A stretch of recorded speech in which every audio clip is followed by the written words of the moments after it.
Live review of Game of Thrones immediately after the episode airs. TYT.com/live. Here it is. Dun, dun, dun, dun, dun, dun. Oh, you already saw it.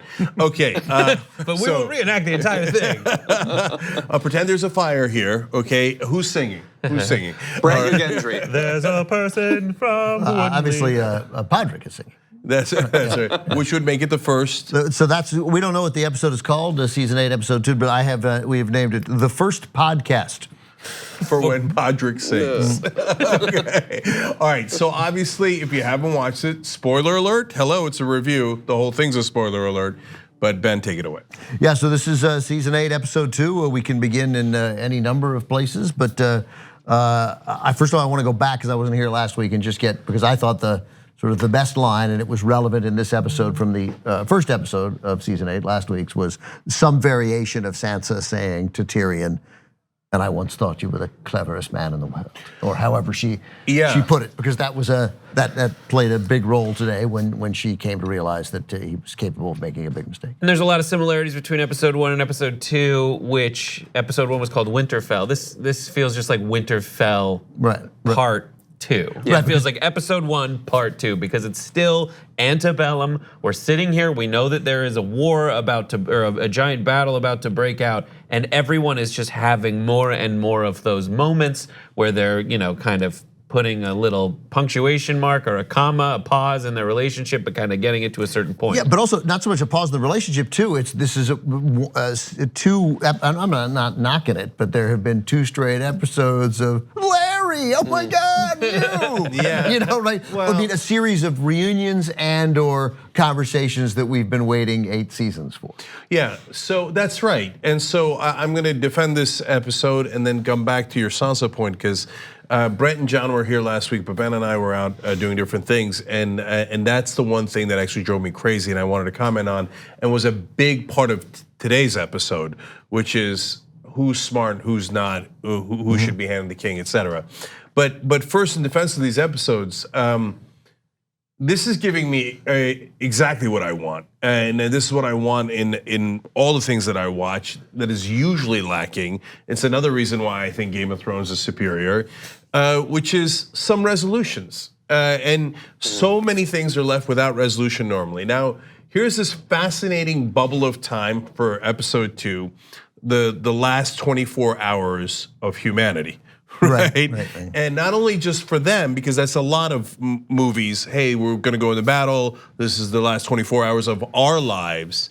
But in a sense, I know that the Ironborn are still there and Cersei's still there. But in a sense, this is the last 24 hours of humanity, especially if the dead kill Bran, which is a topic we'll come back to, right? And so for there to be this mega resolution, who's sorry, who's not, Jaime is not sorry for anything he did except to Bran, who's no longer Bran, okay? And Arya is never sorry for a goddamn thing. And she's presented with that opportunity and she's like, no thanks. But let's get that out. I don't think she has to apologize to the Hound. Thank you. I mean, he's a hired contract killer. He's like, he works for, who are the Lannisters? Yeah, no, but who are the real contract killers? Who's Eric? Blackwater. He works for Blackwater. He was right? You don't have to apologize. Had a battle of Blackwater. Yeah, I mean, and he was gonna kill her, and then he didn't, and then he sort of, I don't know. What specifically would she be there to apologize for? She could have helped him. No, she purposely left him to die. She was asked. No, she left him to live. Period. Full stop. There is no two ways about it. She was asked to stab him in the heart, and she wouldn't do it. And she was like, "I'm gonna leave this up." And after that, she was like, "I didn't hate him, so I wasn't gonna kill him. I left him. She left him to live or die, but in effect, she left him to live." He should say thank you. Yeah, he should say yes. That was not my read of the situation. She can have that perspective, and I think that that's an accurate read of what she was doing. But she should at least say something. She approached him to talk with him. I guess it was interrupted by Beric Dondarrion, but there could have been some resolution. But also, there. These are not talkers. They're not talkers. That was her apology. That was her moment. Like she sits next to him. They were like, I mean, if they'd done this then, that would have happened. But they didn't do that kind of thing. That was their moment. Yeah. And then she's like, I'm not going to spend my last night on Earth with you two miserable shits. Go rewatch that little moment between him and her, like around the fire, the first time they see each other. There are tiny micro expressions where he just softens after calling her a cold little bitch. And that's exactly their relationship. That's like saying I love you between those characters. That's right. It just needed her to say, like, that was him saying it and bridging, but she didn't really. She came and sat return next it. to him. She came and sat next to him. Maybe that's enough. I guess it's Hulk Hogan's job to body slam Andre the Giant, but you'd wish right before his funeral he'd have said, "Sorry, big guy, you never lost one before." You know, and it was legendary, and sorry about that, but they wrote it in the script. Always right at the moment when I like you more, you take it back. It's really like when Mick Foley was engaged in a street match. No. Anyway, but I am going to come back to that wrestling analogy because that is exactly what this is, and exactly why I love it. So really fast, some people have complained that last episode, and I assume they'd say the same about this, that it's fan service. They say that derisively, like it's just, oh, you guys just want to like dwell in how much you love something, which sounds like a great thing to do. Yeah, but like, oh, the only reason these scenes work is because of all the work that they've done in characterization and mixing things up over the course of 7 seasons, and now we get to luxuriate in it. Like the scene of Brienne being knighted would have meant nothing in season 2. That's right. But now it's this amazing moment, and when I rewatch the show in a year or two, the first time I see them, I'm going to be thinking about this scene and how far they've come. Wait, so what did you call it? The people derisively call it what? Fan service. Fan service. It's the creators of a show who know what the fans want and just give it to them, even if it doesn't advance the plot. But I've seen Bruce Springsteen close to 40 times, and every concert he plays "Born to Run." Fan service. It's like that. You know why? Because he wants to serve the fans. And you know what they do? They go like this, and they feel fantastic. Just fan service. But usually fan service to me is like they write in a plot like afterwards where they all like open a bakery together and hug, like, and it's all in slow motion. Yeah. Fan service is the end of Lord of the Rings in slow motion when they're jumping on the bed. That didn't happen here. I would watch so many episodes of this. I would do every hour 1 episode of the night before the battle. And I just want to see more of it, then mix it up. What happens with Gendry and Arya? Was it awkward? It looked awkward after. Okay, so I introduced the concept of Vims in the first season of Game of Thrones. My favorite part of Vims is you bringing up Vims and me always unable to remember one of them. Okay. But hold on. And then we, in I forget which season, added the L, which is very important, and it became Vilms, which is actually better, like Vilms. So do you want to try? Violence. Okay, yep. Intrigue. Nice. Love? No. Nobody has Loyalty? that. Nope. Okay, we'll come back to that. M was misogyny. Definitely not. And S was sex. S is sex. That's So right. what are L and M? M is mystery. Mystery, right? Okay. But mystery, right? And then we always mystery and intrigue. Yeah, that's difference. No, I get why your initial instinct is like, half a dozen, right? No, mystery is whodunit. Intrigue is they're gonna find out about it. seizing power. Yeah, like how are they going to machinations? Yeah, that's right. Well, I would say also really fast, I think intrigue is the characters interacting, mystery is the show interacting with you. Right. You trying to figure it out. Intrigue is them trying to figure it out. Okay, Right. sure. That's why I was sad when Littlefinger died, because he was phenomenal at intrigue. He was L. And no. And now we're back to Vims. What was now L? we're back to Vims. What is No. L? Was L again? L is lines. Okay. Oh, yeah. Gotcha. Yeah, like killer lines. Like I wanted when the elephants. Yeah, when Bran said the line to Jamie when they were judging him. Oh, I didn't. I didn't. The things I do for love. Oh, the things you do for right, love. The things you do for love. Right. See, that's The things and we Ga- do for love. The things yes, we do for love. we do. And see, Game of Thrones has the best intrigue and the best lines, and that is why it's the best show of all time, right? And so the violence and the sex, a lot of shows have that. It's wonderful here. It's a 10 out of 10, but I've seen other 10 out of 10s. Mystery, I've seen other 10 out of 10s, and it's 9.5 out of 10 on. So the reason I bring that up here is because I don't care if there isn't a lot of blood. That's like, okay, great, fine. But the critique, so we had some lines here were pretty good lines, like the Bran line. But the critique of this, if there is a legitimate one, I think, is that maybe not quite enough intrigue for 2 hours of these first 2 episodes. We've got a lot of fan servicing, and then with the other types of servicing, right? And we got all that, but other than like, hey, what's going to happen with the North? That's real intrigue, and obviously at the end, We got a little. What You happens got intrigue at the end with the conversation with the Targaryens, Finally, with that finally conversation, Jon Snow and Daenerys. And we having that don't know conversation. what I like, and you thought that we saw it all. They hear a noise, the drums beating or whatever the hell it is, right? Chauffeur. But we don't know what was said next. I mean, we know they then, If anything, maybe nothing was said next. They come out and they're like, they nod at each other in a sort of like, we're definitely on the same team, and we each have a plan to execute now, and we're gonna go execute. Yeah, my sense was that nothing was said. Yeah, me too. But, Quite possible, yeah. You know, I don't know, of course, but and hence that's mystery, but not necessarily intrigue yet.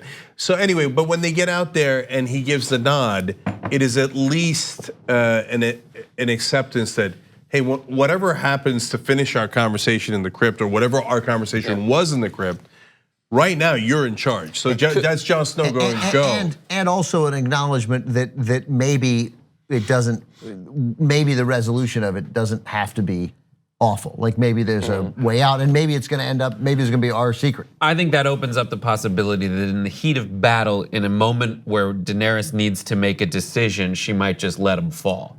Oh, I hate you because I was literally trying to make that prediction. You bastard. Oh, really? Well, predictions will be. But I don't think she will. I think she will save him. But there will be a moment where she'll pause, and he'll wonder if that's why she's pausing. Well, Or it might just result in his death. Okay, we're gonna get to that most important part of intrigue right now. But the predictions we're gonna save for members only. So the very last part of it, we get a full review here. We're gonna discuss the whole episode. Predictions of the next episode is for members, tyt.com/join to become a member, or you can try it for a week free, kind of hoodwink us, because then you'll get to see the predictions and try it out. tyt.com/trial if you wanna do that, okay? So now to that moment of intrigue. But that right there is the difference between Jon Snow and Daenerys and what they've been leading up to this whole time, which is that her thirst for power means he should be king. Like when he and he has a certain naivete, which in Game of Thrones indicates he should not be king. Right. But like when he introduces that truth to her and says, "Hey, I'm actually your." Actually nephew, right? But the rightful heir, etc.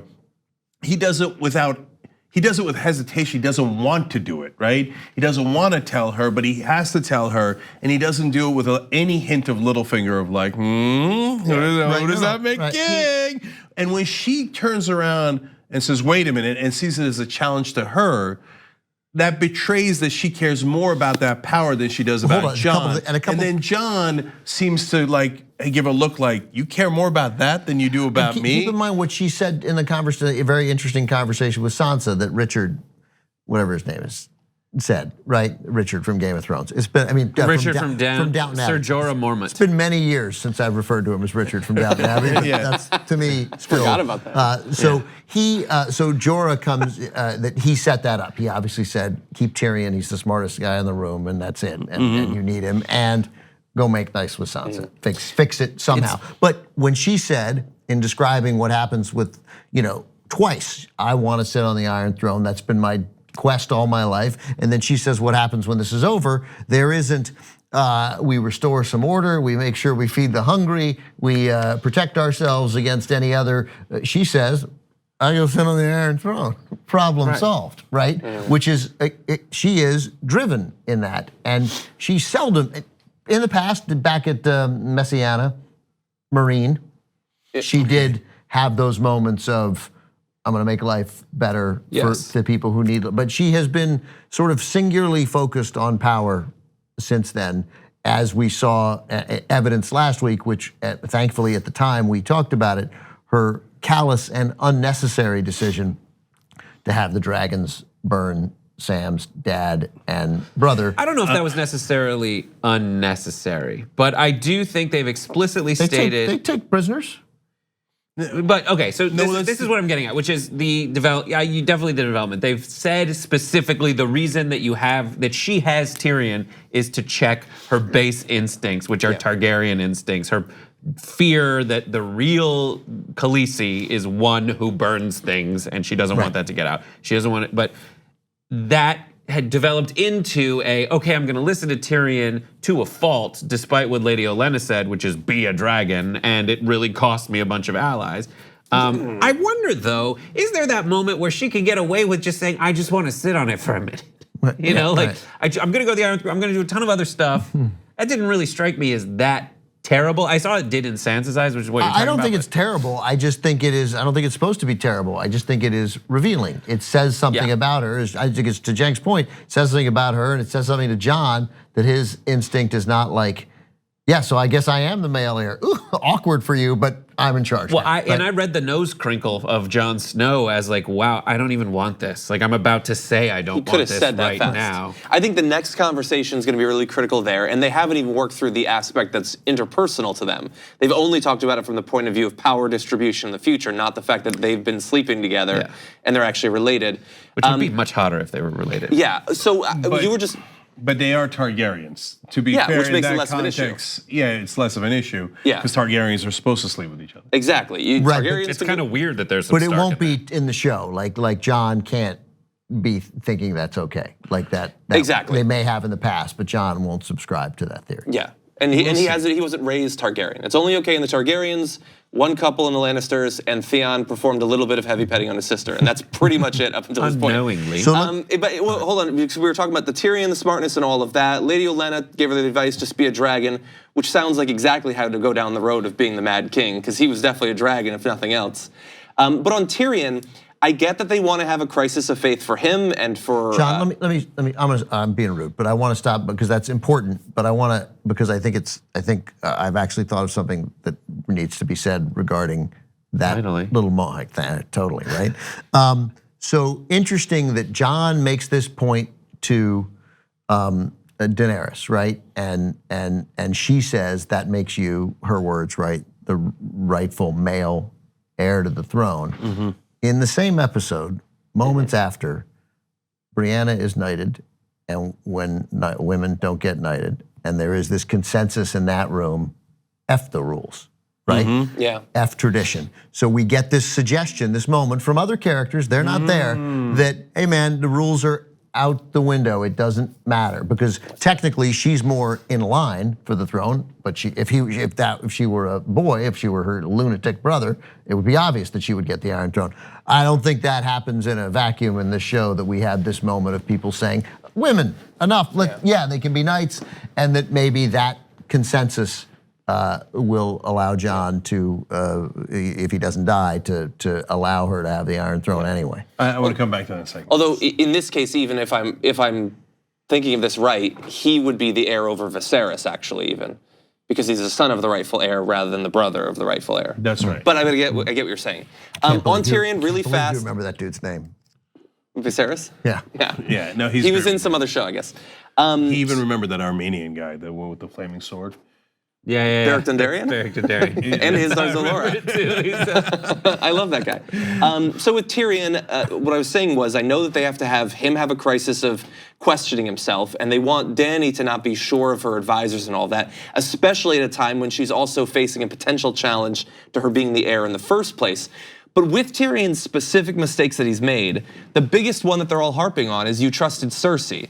Like Sansa was insulting him over it basically, or backhanded at least. What was the consequence of him trusting her? The consequence? They marched north and the army didn't come, but the army wouldn't have come if he hadn't trusted her. That's right. It's not like they lost an army or anything. Yeah, but you wouldn't know that. Yeah, I know, but I'm saying nothing happened. Except, oh God, no, they're worried about what's going to happen next, which is that after they're depleted by fighting the army of the dead, this will allow Cersei to rule. Right, I but get it's that, still but to I'm Jon's saying point, they would have realized that anyway. So it doesn't. I'm saying, like, if you want to take question with him saying attack Casterly Rock or don't defend the Tyrells, okay, that was consequential. I think there were still good calls, but it was consequential. In this, okay, he shouldn't have trusted her, but there was no harm done to their cause. Two parts to that. In the moment that it all was being unveiled, it was, who do I trust at all? Who's to say that, I mean, we're very grateful that Brienne of Tarth was there to be trusted by Sansa, so everyone goes with Jaime. But in that moment, it opened them up. And you just don't want to be caught being dumb in this show. And that's a thing that cuts your confidence in yourself and your ability to make good judgments and could leave you open. And getting that wrong could have had other consequences. Like maybe they would have shown up. You just don't want to be stupid. Maybe they would have sent somebody who turned out to be a spy, who would have done some, or a killer, and would have betrayed them. But But to Jon's point, it is significant that it didn't. His biggest mistake, there are actually no consequences for it other than a realization by people that he's not always right. But who's to say there aren't 20,000 people hiding in the Southwoods right now? Yeah, look, of course it could be relevant. I agree with all this, but they're judging the hand of the king in a sense too, right? Yeah. And the whole point of hand of the king is, are you smart? Do you make right decisions? Yeah. It's not whether you're a good warrior or anything along those lines. But I want to go back to knighting Brienne Tarth. So they did it because she absolutely deserves it. But the main reason they did it, let's be honest, is there's still 24 hours left in humanity. Who cares about tradition? What difference does it make? If what's going to happen is humanity's going to end and we're going to lose all memory of it. It's like a meteor is about to hit. Nothing matters. Who cares about tradition if everything on the planet is going to cease to exist within 24 hours? So yeah, I got you, but it's still, I mean, that was what we chose to see. I mean, there are a lot of things you could do, like I'm gonna have sex with a guy, like there's a lot of things you could do there, or I've wanted to punch this guy my whole life. I hate him. I'm just gonna beat him to death. Who cares? I'm gonna have sex with Gendry. Right, I'm gonna have sex with Gendry. Yeah, right. 5 people did that night. So on Brienne, one thing that they did talk about a little bit in the show, but it's even more in detail in the book that I think is so beautiful that I have to assume this is what they intended with that scene. Is she says that the reason that she loved Renly and was so, like she followed him so fervently, was that when she was younger, her father brought all of these men over and all of them pretended to accept her. They all pretended to want to marry her and pretended to think she was beautiful. And then she found out that they were all laughing at her and only Renly stood up for her. And now, after years of fighting, she's in a room with some of the most accomplished military minds and fighters. They all seem to accept her. And they do actually. It's complete reversal, and Jaime is the one who makes that even more solid by knighting her. He sort of takes the role of Renly in that case, I think. And earlier had said, "I'm not the fighter I used to be. I'd be honored to serve under you." That was obviously and she didn't know what to say to that. Like, if only. Even a reversal in that case. It's not like the king, the future king, I guess, is protecting her. It's someone she respects in that way is lifting her up above him even. Yeah. Okay. So now let's go back to the main thing, which is the intrigue and my disappointment in their lack of preparation. Like Littlefinger would have thought this through to the end. And in fact, in this, any episode that doesn't feature Varys at all is not going to have enough intrigue. And so Varys was in the shadows, but he never talked. And so when she goes in to talk to Sansa Stark, Daenerys goes and talks to Sansa Stark and has that like reaching out moment, and they do that. And then she says, what happens to Winterfell? Sansa does. Daenerys, you gotta think that through. You can't go into that room and not know that that question is coming. Right. And she doesn't know it, and then she withdraws her hand like, oh, I didn't think about that. Dude, what do you think she's worried about? Of course, that's the main question, right? Yeah, where's Varys? Where's Tyrion? Where's anybody advising her on that? Leader, if you were truly just given these circumstances and given that, again, that nice little turn she had of who's manipulating whom, right? I'm here, I wanted to go take King's Landing, and now here I am at Winterfell fighting Jon's fight. So so you say you'll serve under me, and I'll never ask anybody here to bow to me ever for what you've done. And then Sansa's like, great. All we want is Winterfell. You know, but she didn't. But it doesn't matter what the answer is. What matters is that she had to think it through. Right, and I'm saying I don't even think it's hard. Like again, if you're sort of being thoughtful about it. Right? Yeah, and Jon Snow, this is the same exact point when they're in the crypt and he tells her, oh, by the way, sorry, I'm the rightful heir. Okay, and she's like, does that mean you would sit on the throne? And he's like, right, no, like, dude, you didn't think that she would think that? Like that wouldn't be the first question? Right. Like, okay, fine, not the first question. Hey, what are we gonna do about our love? Should we still sleep together now that you're my aunt and all that stuff? Definitely. Fine, but should we but clearly the second question would have been, or who's gonna be king and queen? So for him to be like, come on, dude. But that is at least in character for Jon Snow. Yes. Because he's always like, why does anyone care about power? All I want to do is good. Right? It's a minor miracle he survived this far. In fact, he hasn't. He died. And that's also how he reacted to Sam in the last episode. His first thing was, that's treason, not, oh. Like he definitely, no one has yet talked about the fact that they've been sleeping together and they're related. And so this is a common theme through a lot of good movies that feature honor and series, obviously. So it's exactly like Gladiator, where Caesar tells Maximus, "You should be Caesar, not my son," and he says, "I can't, I don't want to." And he's like, "That's why it must be you." So that's why Jon Snow keeps saying no, no, no, and that's why everybody's like, it must be you, because he keeps saying no to power. Right. Because that means he doesn't want power for power's sake. Right. He'll only accept it because he wants to do good, and so that's the just king that you want. But everyone who's done that's gotten murdered. What if Jon? What if Jon. Jon takes it but says term limits? Term limits, 4 years, and we have a vote. Like Virginia governor, every 4 years we're going to turn this thing over.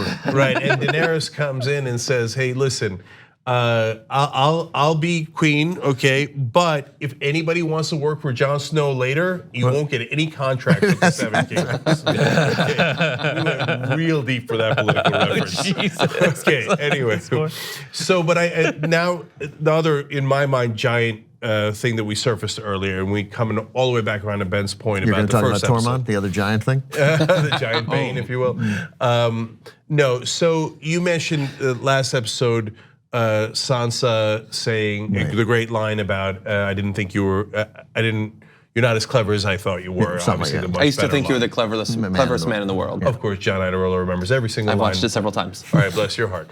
And so the two things that bother me about Game of Thrones, now three really. The third one everyone agrees with, when they go into the lake with heavy armor and they pop out in the next episode. That almost ruined Game of Thrones, right? So that whole thing where they dived into just being a regular show, nobody dies at the end of last season or throughout last season. Okay, but the two, like, I hate it when characters change. I don't mean change naturally in the course of the storyline. I mean change who they are in an unnatural way that makes it not believable. Sansa Stark was never bright. And now all of a sudden she's smarter than Tyrion Lannister. No way, I will never accept it. Yeah. I know you guys are gonna fight me on it. I know you guys are gonna fight me on it, but you're wrong. And so, and Daenerys, who was all about liberating people and breaking the wheel in the original Bernie Sanders, right? Now is like power, burn them. Power, I'm gonna sit on the Iron Throne. No, I think you're wrong on both. I think she was about that before the liberation. Yeah, she was about that before the liberation. The liberation she sort of got talked into, like a little bit, and then that was a way to solidify power, to show power. She's also not only bad, she is fighting Targaryen instincts, the instinct to burn, right? Which sometimes she just, I gotta do it, and burn these two guys, they were dicks. So I don't think so. I think everybody underestimated Sansa. I think she was young and impressionable, and we never really got a taste of who she was. She was the most standoffish of the kids. She didn't play well with others, but she was quiet almost all the time, and then forced into this horrible situation and rose to it, right? And also, by the way, I think merely commenting that you said, obviously, I mean, her saying that I thought you were the cleverest man I know, and pissed that he would trust Cersei. Of course she doesn't trust Cersei. She knows better than anybody on the planet that Cersei shouldn't be trusted, as should Tyrion. It was an incredibly dumb mistake, made somewhat up by that nice moment where where Jaime said, or yes, it's one of them says, I think Tyrion says to Jaime, no, I think it's Jaime, she's always been good at using the truth to tell lies, which reminded me of our current circumstances too, is that you find these little tiny elements of truth in your story if you're Sarah Huckabee Sanders, right? And then and so while saying things that are true, tell a gigantic lie. And like all the things that Sansa's been smart about are things she's had firsthand knowledge with. Like Tyrion, and also Tyrion's gotten really stupid. So what is her advice in Battle of the Bastards? Ramsay is super manipulative, and whatever you think he's gonna do, he's just gonna manipulate you. That's it. We need another ally because you're being stupid right now. I'm gonna go to the one person I know. And then also Tyrion got stupid, and I think that would be more my complaint, is he seems to have gotten stupid because the plot required Daenerys to get weaker. So he ended up giving this advice that was, I think, because they needed to, in Sega Genesis, it was the computer assistance. Like if you were winning by 20 points, suddenly you'd stop making shots, and it would make the other team go up. Like it would offset it to kind of even things out. That's what happened to Tyrion, and that's what I'm most frustrated with, is he got dumb. Yeah, I think that's more apt, more correct, is that he got dumb. I also think it's a little like when fantasy football started and baseball too, and I knew that you went to the Detroit Free Press to find out information about the Tigers. You want to know who the backup Saints running back is, you went to the Times-Picayune website. And I won a lot, right? And then a couple years later, everybody caught up. You know, they had the websites that bring all the information together, and everybody knows. Now you just go off a list. You hope that your guys don't get hurt. And I think so. that Tyrion and Ben didn't get dumber. Everybody else got smarter. And the pressure of this world that we're in, right? I mean, Sansa forced into being smart. Horrible circumstance after horrible circumstance. And it's one of those situations where this sort of bratty kid who thought she was smarter than everybody who wasn't rises to an occasion. Yeah. Well, so look, let me just make one last count. I also don't think she's so heroically smart. Yeah, so well, they said it in the last episode. Let me defend Tyrion and attack Sansa one more time. So Tyrion, look, the so-called dumb mistake he made was trusting Cersei, which when you just state it like that, of course you should never do that. But I remember I was there, I watched it, right? And when she talked about her baby and how, well, okay, I guess there is something to live for, I was like, oh, I got it at 50-50. You're just as stupid as he is. I thought you were the cleverest man in the world, Jake. So, did I trust Cersei? No, but did I think that it was possible? Yes. So it wasn't like a crazy mistake. It was an understandable mistake. Now, but more importantly, back to Sansa. Remember, guys, it wasn't like it's in a vacuum and there was this trifling girl, but then she was young and they were all young and they were all trifling. No. Arya was always smart, and Arya's younger than Sansa, and so Sansa was like, who cares? I want to be a princess. Oh my God, he's hot. Whereas Arya was like, all right, like where are we playing chess? Right? Arya was always smarter than Sansa. Right, but Arya wasn't kidnapped and raped repeatedly by a lunatic, and then she decided to survive. They're all smart. All of Ned and what's the mom's name? Betty? Catelyn. All of Ned and Catelyn's kids are smart, and Sansa was forced to live through something, and I think what they're consistent about is like, well, Jon wasn't his kid, so and Jon's also not that Arya smart. wasn't always a world-class assassin. Like she went and worked at it after crazy circumstances sent her to a place where she could get good at that, and that's what happened to Arya. And Sansa was raised to be that way. That's what almost every woman in her place would have been like, because that was the only option. That's why Arya was such an outsider, because she didn't want any part of that nonsense. Right? I think it's okay if Sansa has developed. If anyone was going to, a person who was basically apprenticed to one of the most manipulative people in the world had the best chance of it. In fact, two of the most manipulative. Exactly. She studied under Cersei and then under Littlefinger. And by the way, Ramsay Bolton too. And Ramsay too in his own way. I mean, the more we talk, your point, I mean, I think you're almost convincing yourself that.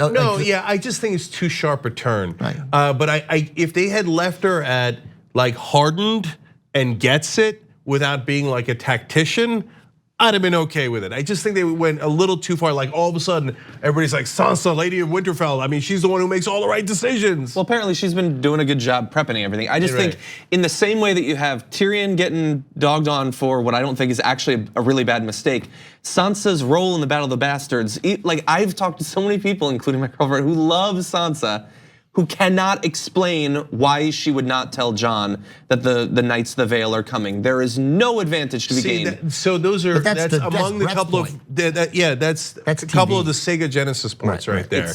Right. I'm with you on that. Yeah, there's no way that she wouldn't explain it to Jon. That's crazy. But that's not on Sansa. That's on the writers. They Sega Genesis it. Okay, and then this, and then that's and that's the other thing. Like, well, look, I think Daenerys burned the Tyrells up also for a Sega moment, because the plot needed her to be slightly villainous, so that we all wonder, so that we have to wonder, so that sets up Jon Snow versus Daenerys, who otherwise it kind of should be Daenerys, and it's kind of obvious, right? But now it's not obvious anymore because she burned up the tar wells.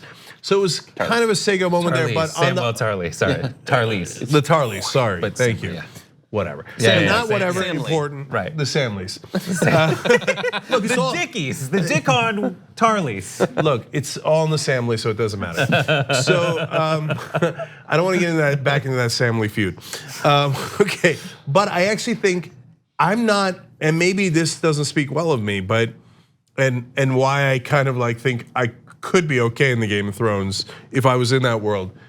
I didn't shed a tear for the Tarlys, and like everybody's like, oh, I can't believe she did that. Why don't I? Like Ben's a better guy than I am. Oh, why you just take him prisoner? I'd be like, no, they're supposed to bend a knee. They didn't bend a knee, and off you go. Right, but I know that's a great argument to have in a show about power, but you wouldn't. And you and I have had a zillion conversations about what you do when you capture people. You tie their hands behind their back and you march them to a camp where they live as prisoners. Except like the clownish Greyjoy, the Uncle Greyjoy, right? Why did he leave her alive? Why did he leave Theon's sister alive? That's crazy. Off with her head. You know they're going to come back for her. Why take that risk? Yeah, that was a Batman villain moment. But the Well, you have to. And he's the Joker, so it makes sense. Yeah. And if he's going to be portrayed as the most arrogant person in the world, there needs to be a demonstration of where his arrogance and overconfidence gets him in trouble. That's a fair point. yeah, I mean, and didn't he give a reason for keeping her alive? He was He like, said that it was if I kill weak. you, who else am I going to talk to? right, Yeah, That's but super weak. Also, multiple times in the show, they've said like, "Why would you kill our most valuable asset, which is a person with this name?" Oh Well, yeah, that's fair too. That's fair too. Also, she had. those are good points about him being so arrogant. He would just be like, "I'm gonna kill her anyway. I don't care." It's hard for him because I think And what he said. she had all his albums like growing up. All right, what else we got? Yeah. So thematically, I think all those things that kind of annoy us a little bit is like, it's almost like in Lord of the Rings, the idea that as you get closer and closer to Mount Doom bearing the ring, you fall victim to like these very essential parts of you that are weak. And I think all of those things are playing out in a very similar way, except in like the fires of Mount Doom, it's the Ice King approaching. So now all those things where like Jon is looking around and he's like, I just want to do good. And Dany's like, but I want to be queen. And Sansa's like, but I'm smart and you're stupid.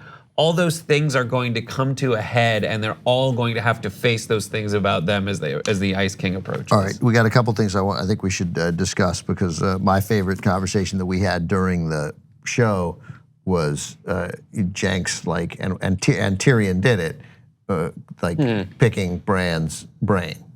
Yeah. His Bran. I would capitulate to the White Walkers before I had one 15-minute conversation with that guy. Whereas I was saying while we were watching it live, I wouldn't talk to anyone at Winterfell, even like, oh my God, the Hound, you're back, oh that's amazing, but please off. That guy sees the future and the past. I'm gonna go sit next to him for the entirety of my life until I have to go fight the White Walkers and find out everything that I can possibly find out. Who cares that he's like an awkward three-eyed raven? Oh my God, brutal. Every conversation is brutal. What are you saying? Why are you being cryptic? Is that our future? Everybody's gonna talk to each other? So we just left the conversation thinking, like, I don't know what the hell you were talking about. If I'm Sam Tarly, that's all I'm doing. Because the last time we sat down together, we really cracked a case. Yeah, that's true. Like it is and he weird. doesn't seem to offer up the information much. You Right, kind of have and to pull it's it out. Right, which is why it's freaking maddening. You know, just say it. You No, speak you know English. me, I'm a bull. I'd sit down and he'd give me a riddle. I'd be like, right, now you explain it. Yeah. Okay, and I'm not going anywhere. Okay, or give me another riddle and tell me if I'll do 100 guesses until I'm right. You know why? I'd like to know the future and the past. Every conversation with him is like the worst 2 minutes of every therapy session you've ever been in, just extended over hours and hours. Well, I don't know, Ben, what do you think? Well, I don't know, how to make you feel. And it's And then frustrating. repeating something you said before. Yeah, that's right, yeah. He's watched literally every human interaction, but he can't act like any of the humans he's watched. Right. Yeah. Just do an impression, man. Yeah. Although I'm assuming we're supposed to assume that because when the original Three-Eyed Raven or the last one was like downloading reality to him, it was interrupted. that he doesn't have perfect knowledge. Yeah, he doesn't. Right. I'll take imperfect knowledge of everything. Right. Like, I mean, it lasts 24 hours to live. Even if like there's an Arya situation, I'd be like, no, I hope we win, and I'll come back to you. But this dude knows everything. Yeah. And how is Tyrion done with the conversation in an hour? Yeah. Like, what? And John's right. got frustrated. For the smart guys like Samuel Tarly, okay, he should be right next to Tyrion, etc. And they should be trying to. I mean, like I would. Yeah. Okay, you get it. I'd never leave the guy alone. He'd be like, can someone? Like, this is the worst moment of my therapy session. He's making me awkward. Yeah, that's right. How frustrating is it then that Samwell's like, but they were married, and then Bran is like, oh, let me check. It's like, how, you didn't know that? Like, why? He has access to infinite knowledge, but he has zero intellectual curiosity. Yeah. Or you got to that's do 'cause the he's search, not- and it takes time, Yeah. maybe. Right, but remember, and that explains both of these things that you guys brought up. He's not a person, so that's why he doesn't act like a person, and he doesn't have the curiosities of a person. He's a zip drive. But does he instinctively value humanity as the only living record of it? He does Seems seem like to. he does, and he is like, oh well, this is what I have to do. But I love one of the great lines is when they say, will Dragonfire work on him? He just goes, I don't know. No one's ever tried it before. Yeah. Yeah, right. And that's the mystery that is exactly at the heart of what's going to happen during this battle. And I Yeah, wonder- well, that one I do know. Here, I'll solve it for you. It'll work. I mean, Probably, yeah. I don't know if Dragonfire will work, but something will work, right? I think- He seems a little bit like maybe I don't know if this is a conscious thing, but we saw the preview for The Watchmen, and Dr. Manhattan's the character, right? Well, he's the only one who has actual superpowers, and he's lost his humanity. Like, he can fight to protect humanity, but the more he changes, the less he really cares to. I think that Bran still does have some of that, but it's possible that he will change more. Yeah, it's almost like a supercomputer who has downloaded all the memories of humanity, but is not a human. And that is why he answers questions with very matter of fact. I have checked, no one knows because no one has tried to kill him before. Yes, Davos. How did the mark? question, Why is the mark Davis. on him? Because the Night King grabbed him at one point. When he was last- Bran, or like grabbed? Well, him yeah. when he- It's when he broke the rules and went in when he wasn't supposed to and then got caught. Right, I got you. Right. That's what led to the destruction of the tree and all that. So I was going to ask about this credit for Ian Glenn for Richard, but he's had that credit. It turns out for years. That's what I was just checking. Credit for what? It says that he's the last cast member. It Starring. says with Ian Glenn, like Is that that's That's special. That's a special thing. Yeah, so Jorah gets this special. I mean, he's a very Oh, yeah, accomplished that's what you actor, meant. but it's a big deal. And I thought I hadn't, or I'm sure I'd noticed it before, but it's been 14 years since the show was on, so I didn't recall it. But I'm seeing on Reddit that it was a sentence I've never said before. But I see that conversation's at least 3 years old. Okay, all right. Yeah, look, it's very British focused, so maybe they're like, ooh, Downtown Abbey, dude. Okay, well, and with Ian Glenn. Downtown. Downtown Abbey, downtown Julie Abbey. downtown Jorah Brown? All right, I can't wait to get to who's gonna die. So that's for the members, and I've got strong opinions. You're not gonna be surprised, but are we done with the review? I think we can be done with the review. I think just real quick, I think Arya was fairly dissatisfied, like that people have been she's like, killing is much better. They've been making a fuss over this my whole life. She's dissatisfied, but it's not really because of him. Right, she's dissatisfied. Right, Yeah. right, yeah. It's not you, it's me. Right. Or maybe It's she's not just you. It's the end of time. Yeah. No, I didn't even sense that she was dissatisfied at the end of that session. I just got the sense that she's Arya. She was like, I did this. Well, now I have to think about the battle, and that's next. Yeah. And so she's very matter of fact. It is very strange that in all these reunions we have had only the briefest scene between perhaps the most intense relationship in season 1, other than with Ned and his kids, but Jon and Arya. Like Jon and Arya were incredibly close and mattered a ton to each other, and we got like 3 minutes of obtuse conversation last week. And nothing this week. Like you'd think they'd be like, can we like tomorrow lunch, 3 hours? All we're gonna do is just gab and figure out what's happened over the last 7 years. Just Yeah, jam see- sandwiches. Right, totally. See, that's my look. I get it because of the nature of the shows. You can't do this, but my intellectual curiosity would have me do all of those things, right? I'd be like, Arya, so it appears you're an assassin. Fascinating. Let's talk through it. Right? Like you survived. Did you die and come back? You know what's annoying in this show that never happens, and some of you have pointed it out during it? No one goes, yeah, 1 second, back to this. Yeah, that's right. No one does that. It's always like, excuse me if I meant. And no one's just like, can you hold on? We were in the middle of finding out who's king. really important conversation. Oh, Theon's back. I don't care. Right. What are we gonna do with Winter? Yeah. And again, that's the nature of shows. We get it, but it is a little annoying. And it's interesting. I mean, I'm sure that they had a list of 50 of those scenes they wanted to do, but it's interesting. Some of the ones they've kept that I might have preferred what you said is like when you have Dolores, Ed, Jon, and Sam that get to have this short little moment of like joshing each other or whatever, because they haven't been together for several seasons. Like they easily could have cut that, but like it's so awesome that they did. But also, but this is to Jack's point, and this is an overall point that about this show that many can have. And I obviously love this show, and I consider it one of the great shows in television history. But this very thing in your criticisms, and they've got great lines. You're right, but lines aren't a whole story, and that's why.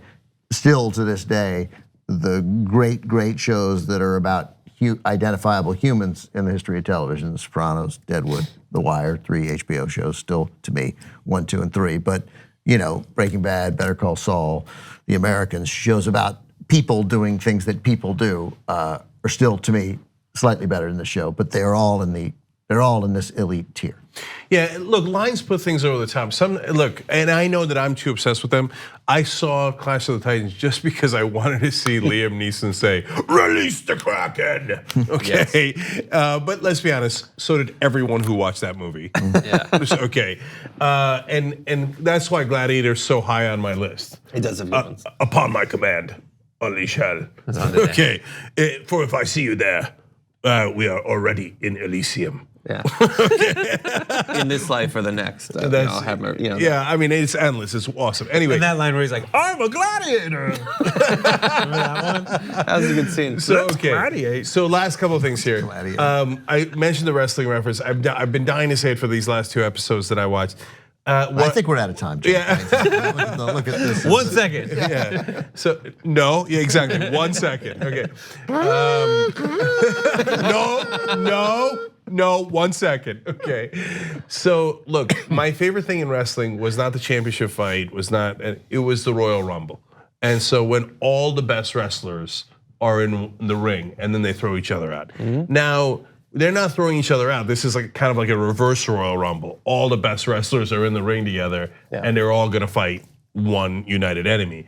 But seeing all of the baddest people on the planet together is just awesome. Yeah. So that first episode when they're just marching in, the Hound and then Jamie comes at the end, and they just all the greatest fighters this kingdom has ever seen, and all the survivors. This is like all-star Survivor too, right? There's the original Naked Richard, and there's all the guys. Colby's there. They've all showed up. Did Colby ever win? Anyway, so that's. I get it. We all want to get to the climactic battle, and we're gonna get there. Don't worry. It's up next.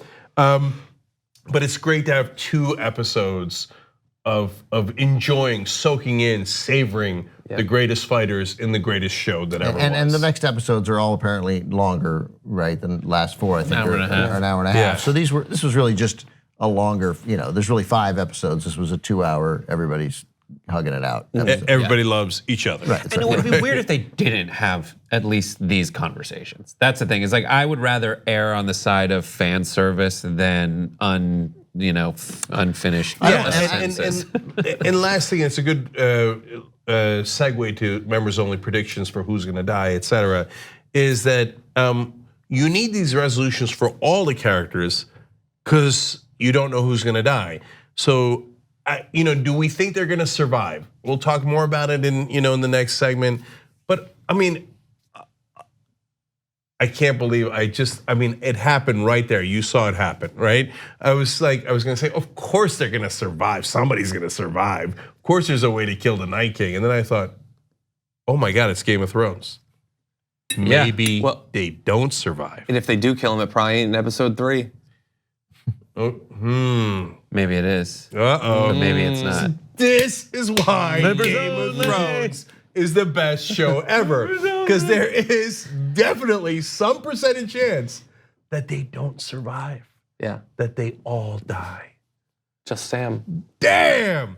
But either way, for whoever's gonna die, and a lot of them are gonna die, we needed those resolutions, and you couldn't only do resolutions for the ones that are gonna die. This is a pointless, of course, I mean, this is not just fan service. This is, as you say, this was earned over, this is episode 69, right? Isn't that what it said? I think so. Yeah. Over 68, episode 67. I think that was the Arya part. 67 hours of television. She just has a list of like, I wanted to try this as well. Yeah, that's right. So actually, hold. One second. Not quite done yet. Could you go get the hammer? Yeah. Brett, every night before she goes to sleep, missionary, reverse cowgirl. And he's like, "Are you?" Okay, last one. Vietnamese basketball. What is with your crazy little list? She has a list. That's true. All right. By the way, now having said that, we were all kind of uncomfortable with that scene. But the actress is 21 years old. Yes. Right. And she still looks like the original Arya. Like Sansa looks much older. Arya still looks. So it was like, that was one of those awkward moments. Maisie Williams, yeah. Yeah. Yeah, and you feel bad feeling awkward because, of course, she as an actress doesn't want you to feel awkward. Yeah. She is a grown woman who gets to have these scenes if she wants. But I just watched through the show, and she does look different. But she don't look that different. I don't know. I think it's. I mean, it's again. It's a testament to the success of the show, and the fact that we're uncomfortable is a testament to how well they developed that character. We have felt every. I can't believe I'm about to use this word, but we have felt every aspect of her journey. So like that, it matters to us. Like what has happened to her. So it is there's a little bit of like how Ned would feel. Which is, you want your kid to grow up, be happy, and be a fulfilled life, but you're like, no, that's our little girl, Yeah. All right, guys. So we got to go to the predictions and how they're going to be doozies. This is the predictions to end all predictions. So that's for the members. Thank you for watching the review. Obviously, we'll be back for all of the episodes. So tune in here again Sunday right after the show to watch the review with us, and we want to make sure that everybody can see the full review with us. But tyt.com/join to get the last part of which is just the predictions and looking ahead to next week. Now obsessed with the idea that maybe Cersei wins everything. She kills. Anyway, we'll talk about it in the post game. Basically, in essence, the predictions there. If you want to get a week free to try it out, tyt.com/trial. So for all you members out there, thank you for supporting and making this show possible. The serious stuff that we do about the news and also the lighter stuff like this. If it wasn't for our members, we couldn't do any of it. So thank you guys, tyt.com/join to be one of us. The TYT Plus app is now available on iOS and Android. Download to get more TYT content at tyt.com/app.